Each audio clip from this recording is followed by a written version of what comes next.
Imagine this. Tomorrow morning, your alarm goes off just like any other day. You grab your phone, still half asleep, and open your banking app. But something feels different. Your balance isn't what you expected. Instead of a few $100s, you see $10,000, no lottery, no inheritance, no lucky crypto trade, just $10,000 sitting in your account. Now let me ask you something.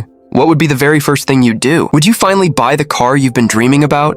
Upgrade your phone? Book a vacation? Or maybe quit your job because, for the first time in years, you actually feel financially comfortable? Here's the uncomfortable truth. For most people, that $10,000 would quietly disappear within a year. Not because they're lazy, not because they're stupid, but because almost nobody is ever taught what to do when money suddenly shows up. And that's exactly why nearly 70% of lottery winners end up broke again within just a few years. Think about that for a second. People who suddenly receive millions of dollars still end up with nothing. So if millions can't save someone from bad financial decisions, what chance does $10,000 really have? Today, I'm going to walk you through exactly what I would do if I woke up tomorrow with $10,000. Not the flashy version you see on social media, not another get-rich-quick fantasy, but a realistic strategy that could completely change your financial future. And I promise you, the very first step is probably the opposite of what you're thinking right now, because the biggest financial mistake doesn't happen after you spend your money. It happens before you spend your very first dollar. Imagine walking into the world's biggest shopping mall with $10,000 in cash. Every store is calling your name. A new laptop, a better car, designer clothes, the latest phone. Everything suddenly feels affordable. But here's something most people never realize. The moment money enters your life, every company on earth starts competing to take it away from you. Advertisements, sales, limited time offers, social media influencers, friends telling you to treat yourself. Everyone wants a piece of your money, which is why, if I woke up tomorrow with $10,000, I wouldn't spend a single dollar on day one, not one. Because the first 24 hours aren't about making financial decisions. They're about avoiding emotional ones. And that single decision could be worth far more than the $10,000 itself. So what's the first thing I'd actually do? I'd do something that sounds incredibly boring, but it might be the smartest financial decision of my life. I'd split the $10,000 into 4 separate buckets, not because I like spreadsheets, but because money without a plan disappears faster than money with a purpose. Here's how I'd divide it. The first bucket gets $3,000, and no, I'm not investing it. I'm not buying stocks. I'm not buying crypto. I'm putting it into a high-yield savings account as an emergency fund. Why? Because life doesn't ask for permission before it creates problems. Your car breaks down, you lose your job, a medical bill shows up, your laptop suddenly dies. And here's what most people do. They sell their investments at the worst possible time just to cover an emergency. That's not investing, that's surviving. An emergency fund protects your future investments from today's problems. Now let's move to the second bucket. This one gets $2,000, and this might surprise you.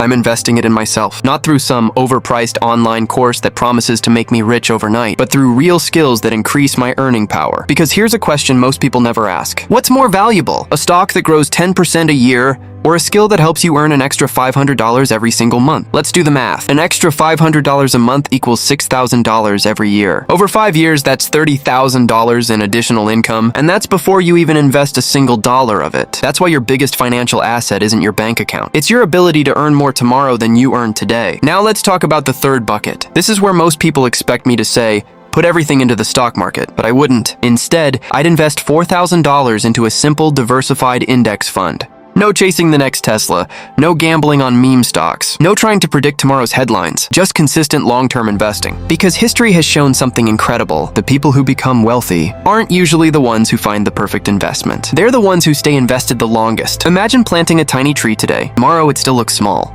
Next month, still small. Even next year, it doesn't seem very impressive. But 10 years later, that same tree provides shade, fruit, and value that couldn't exist without patience. Investing works exactly the same way. The hardest part isn't choosing where to invest. The hardest part is giving your money enough time to grow. And that's where almost everyone fails.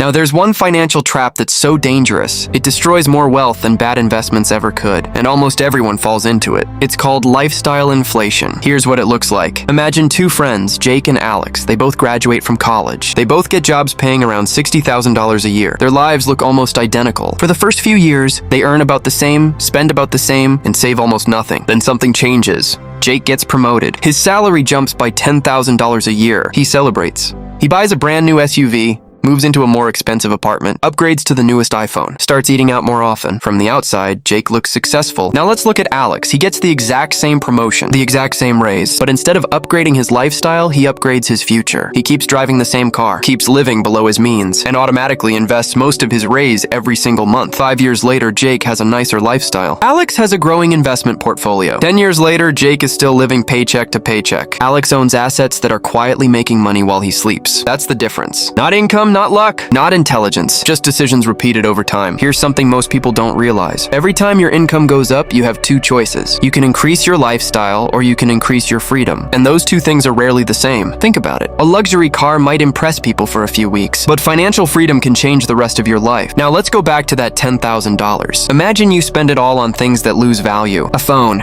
a vacation, new furniture. 12 months later, the money is gone and your life looks almost exactly the same. Now imagine something different. You invest that money wisely. You continue investing every single month. 5 years pass, then 10, then 20. One decision made on one ordinary morning quietly changes your entire future. That's how wealth is really built. Not through one lucky moment, but through hundreds of small, boring decisions that most people never see. And here's the strange part. The richest people often don't look rich, because instead of buying expensive things, they buy assets. Assets that continue paying them long after everyone else has finished spending. Think of money like a team of employees. Every dollar you spend immediately quits working for you, but every dollar you invest keeps showing up to work every single day, earning more money on your behalf. The goal isn't to own the most expensive things. The goal is to own the most productive dollars. Most people spend years trying to look rich. Truly wealthy people spend years becoming rich. That's a huge difference. The people driving the newest cars aren't always the ones building wealth. Sometimes, the millionaire is the person driving a 10-year-old car because they understand that every unnecessary dollar spent today is a dollar that can't multiply tomorrow. Once you understand this simple shift in thinking, you'll stop asking,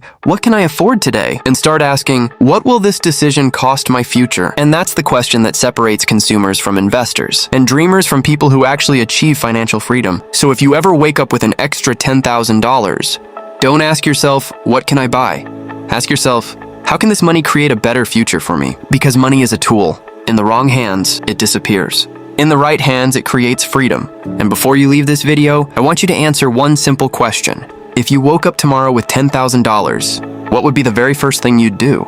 Would you spend it, save it, or invest it? Let me know in the comments below. I genuinely love to hear your answer. If this video changed the way you think about money, make sure to subscribe, because on this channel, we're not chasing quick money. We're building real wealth, one smart decision at a time. Remember, the people who become financially free aren't always the ones who earn the highest salaries. They're the ones who make the smartest decisions with the money they already have. And maybe, just maybe, your future doesn't begin with your next paycheck. Maybe it begins with your very next decision. Thanks for watching, and I'll see you in the next video.